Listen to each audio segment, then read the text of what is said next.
Au Forum InCyber Le Creusot, eh bien oui, on croise des personnalités, notamment Marie-Claude Barnet. Bonjour.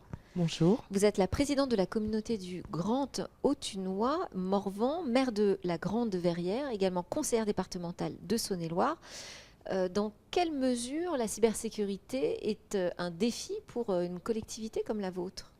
C'est un défi permanent, la cybersécurité, car à tout moment, on peut avoir des attaques et on doit s'y préparer. On doit travailler donc ensemble, avec donc les informaticiens, avec des sociétés d'infogérance et faire que tous nos agents puissent avoir les bons réflexes, puissent avoir des services supports que sont les services informatiques, les services ressources humaines, les services juridiques, pour que lorsque malheureusement il y a une attaque, ils puissent réagir au plus vite pour la continuité du service public, voire sa reprise. Et le mieux on se prépare, le mieux nous sommes protégés en cas d'attaque. Est-ce que la cybersécurité, c'est un sujet que vous opérez aujourd'hui en interne ou est-ce que vous faites appel davantage à des solutions prêtes à l'emploi? Aujourd'hui, pour notre intercommunalité, nous faisons appel à un service externe avec une infogérance.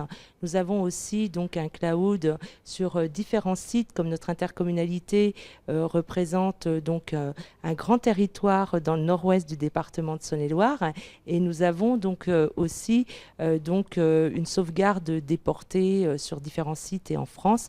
Et on a fait appel à un prestataire privé car on pense qu'il faut des techniciens qualifiés et qui en permanence remettent en cause leurs connaissances, et il nous a semblé plus important de faire appel à une entreprise extérieure. Grand et beau territoire, je dois dire, hein, c'est magnifique ici. Quelles sont les spécificités justement qu'un prestataire doit prendre en compte quand il travaille avec une collectivité? Eh ben, le prestataire, il doit déjà prendre en compte le fait qu'il y a différents sites concernés par une intercommunalité. On n'est pas une commune où il y a un seul site.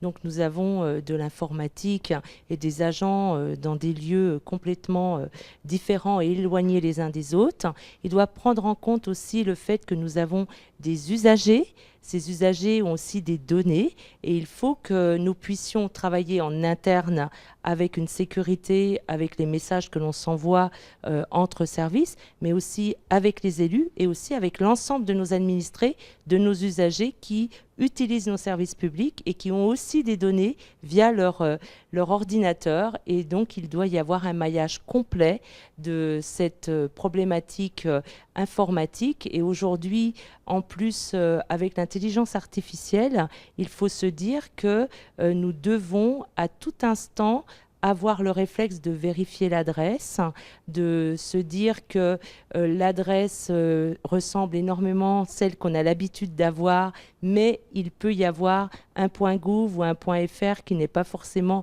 au bon endroit, et on doit être vraiment averti de ce risque permanent, même avec une adresse qui nous semble familière. Restez très vigilants. Merci beaucoup.